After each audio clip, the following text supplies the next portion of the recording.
오늘 우리가 함께 읽은 마태복음 27장 27절부터 44절까지 말씀은 예수님께서 십자가를 지신 이유를 우리에게 말씀하고 있습니다. 영화처럼 그것들을 보여주고 있습니다.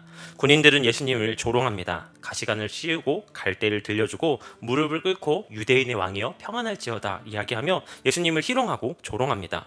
또 십자가에 못 박히신 후에도 지나가던 자들과 대제사장들, 서기관들, 장로들은 예수님을 모욕하며 이야기합니다.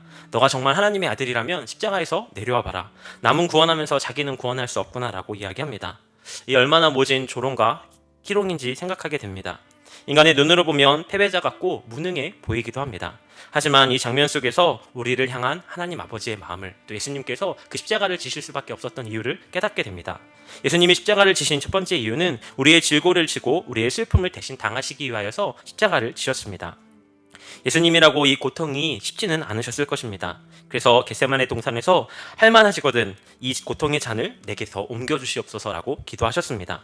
십자가로 인해 정신적인, 육체적인 고통이 엄청난 것이었고 그것을 예수님도 알고 계셨습니다. 육체적인 고통뿐만 아니라 사람들의 그 희롱과 조롱들 가운데 예수님은 너무나도 힘들고 어려우셨을 것입니다. 왜 하나님과 동등되신 예수님이 이 같은 끔찍한 고통과 아픔들을 당하셔야 했을까요? 이사야 선지자는 우리의 질고를 지고 우리의 슬픔을 대신 당하시기 위해 십자가를 지시고 고통당하셨다라고 말씀합니다. 이사야 53장 4절입니다.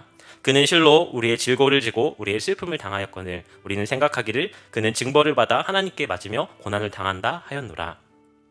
두 번째로 예수님은 우리의 허물과 죄악 때문에 십자가를 지셨습니다. 로마 군인들은 예수님을 조롱했습니다. 모든 유대인들도 이스라엘의 왕이라면 십자가에 내려와 보라고 조롱하였습니다.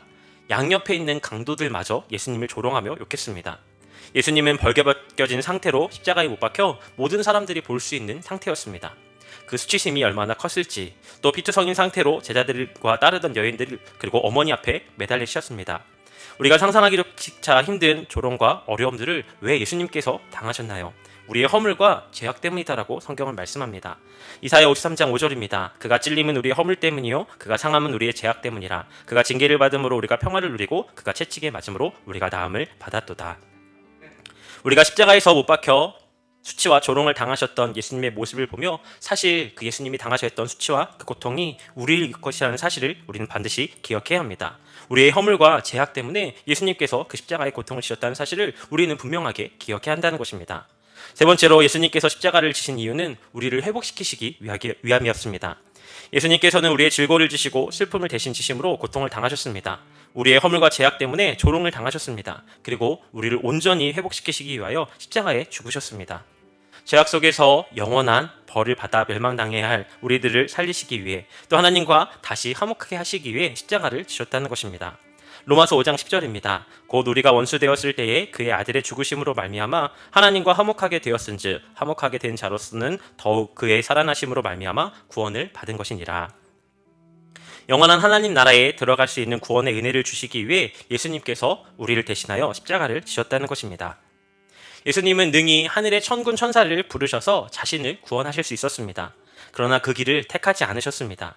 예수님은 아무 말 없이 저항하지 않으시고 그 고난을 담당하시며 나아갑니다. 왜 그렇게 하셨을까요? 바로 저와 우리를 살리시기 위해서입니다. 남은 구원하였으나 자기는 구원할 수 없도다 라는 말이 조롱처럼 보이지만 참된 진실이라는 사실을 오늘 이 말씀을 묵상하게 됩니다. 예수님은 자신을 구원하시지 않으셨기에 우리를 구원할 수 있었습니다. 십자가에 내려오시지 않으셨기에 우리가 생명을 얻을 수 있었다는 것입니다. 군인들은 예수님을 향하여 유대인의 왕이라고 비웃으며 조롱하였지만 역설적으로 그 말은 진실이었습니다. 예수님은 세상의 방법으로 왕이 되신 분이 아니라 사랑과 희생으로 왕이 되어주셨습니다.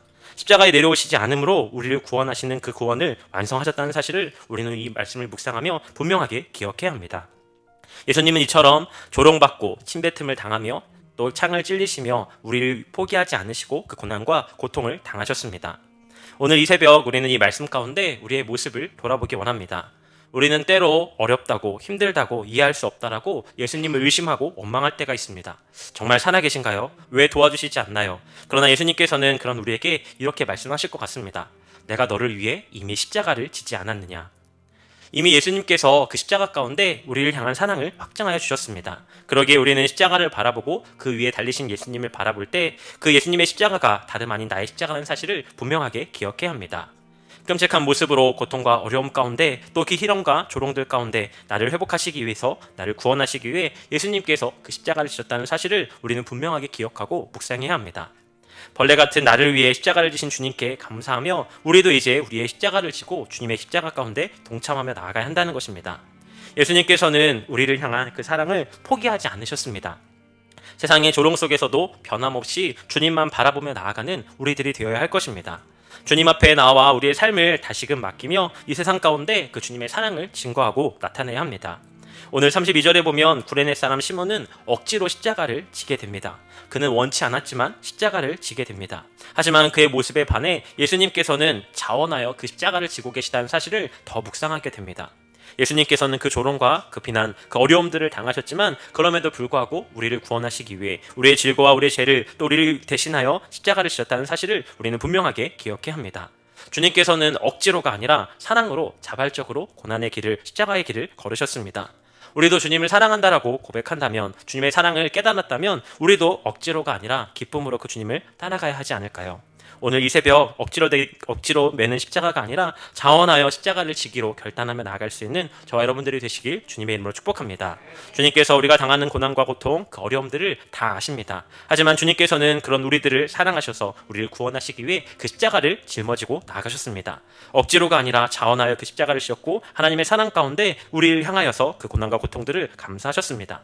우리도 그 주님의 사랑을 기억하며 우리도 믿음으로 반응하며 우리의 십자가를 짊어지고 나아가기를 결단하며 나아갈 수 있는 우리 하느님께 성도님들이 되시기를 주님의 이름으로 축복합니다.